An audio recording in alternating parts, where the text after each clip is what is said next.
Assalamualaikum warahmatullahi wabarakatuh. Perkenalkan, nama saya Muhammad Zaki Al-Munbah dari kelas 12-3. Saya akan membicarakan tentang materi Perang Saudara Republik Afrika Tengah, yaitu Perang Saudara Republik Afrika Tengah, Central African Republic Civil War. Perang saudara konflik bersenjata yang terdiri dalam suatu negara antara pemerintahan dan kelompok bersenjata lainnya atau kelompok masyarakat untuk merebut kekuasaan, wilayah, atau pengaruh politik. Gambaran umum Republik Afrika Tengah. Nama resmi Republik Afrika Tengah Central African Republic CAR. Letak di Afrika Tengah. Ibu kota Bangui, dan kondisi negara salah satu negara termiskin di dunia, kaya sumber daya alam, emas, berlian, dan kayu. Pemerintahan lemah dan sering terjadi kudeta. Yang ketiga, latar belakang Perang Saudara. Sejak merdeka dari Prancis pada tahun 1960, Republik Afrika Tengah sering mengalami ketidakstabilan politik, kudeta militer, konflik antar kelompok bersenjata.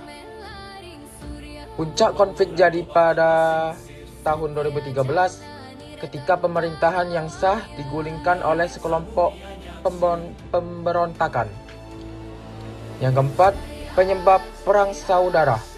A. Faktor politik. Yang pertama, pemerintahan dianggap korup dan tidak adil. Yang kedua, ketidakpuasan kelompok oposisi terhadap presiden. Yang ketiga, lemahnya sistem demokrasi. Selanjutnya, faktor ekonomi. Yang pertama, kemiskinan ekstrim. Yang kedua, ketimpangan ekonomi. Yang ketiga, perebutan sumber daya alam. Selanjutnya, faktor keamanan. Yang pertama, tentara nasional lemah. Yang kedua, negara tidak mampu mengontrol wilayah. Yang ketiga, banyak kelompok bersenjata bebas beroperasi. Yang selanjutnya, faktor sosial dan agama. Awalnya, konflik bersifat politik, lambat laun perkembangan menjadi konflik antar kelompok masyarakat. Perbedaan agama dimanfaatkan untuk memperbesar konflik. Selanjutnya, pihak-pihak yang terlibat. Yang pertama, pemerintahan Afrika Tengah berusaha mempertahankan kekuasaan dibantu pasukan internasional. Kelompok Selaka, koalisi kelompok bersenjata mayoritas beragama Islam, berhasil menggulingkan presiden pada tahun 2013.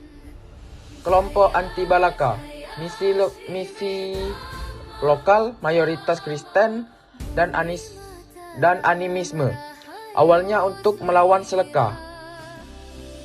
Pihak internasional, PBB, MINUSCA, Uni Afrika, Prancis. Selanjutnya, kronologi singkat konflik. Pada tahun 2012 sampai 2013, sekelompok Seleka melakukan pemberontakan. 2013, Presiden Francois Bozize digulingkan dan 2013 dan 2014 kekerasan meluas, muncul kelompok anti Balaka. 2016 pemilu dilaksanakan. 2017 sampai sekarang konflik masih terjadi dalam skala kecil. Selanjutnya, perang saudara, dampak kemanusiaan, banyak korban jiwa, pengungsian besar-besaran, krisis pangan dan kesehatan. B. Dampak sosial, hubungan antara masyarakat rusak, pendidikan terganggu, rasa aman menurun. C. Dampak ekonomi, infrastruktur rusak, aktivitas ekonomi berhenti, ketergantungan pada bantuan luar negeri. Dampak politik, pemerintahan tidak stabil dan kedaulatan negara melemah. Selanjutnya, Upaya penyelesaian konflik, perjanjian damai antara pemerintahan dan kelompok bersenjata, misi perdamaian PBB, MINUSCA, dialog nasional, dan rekonsiliasi, pemilu untuk memulihkan pemerintahan sipil. Hambatan perdamaian, banyaknya kelompok bersenjata, perebutan sumber daya alam, lemahnya hukum dan keamanan, kurang kepercayaan antar kelompok. Yang terakhir, kesimpulan. Perang Saudara Republik Afrika terjadi akibat ketidakstabilan politik, kemiskinan, dan lemahnya pemerintahan.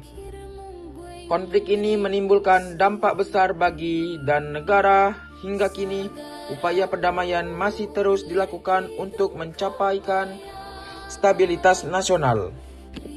Selanjutnya, pelanggaran hak asasi manusia.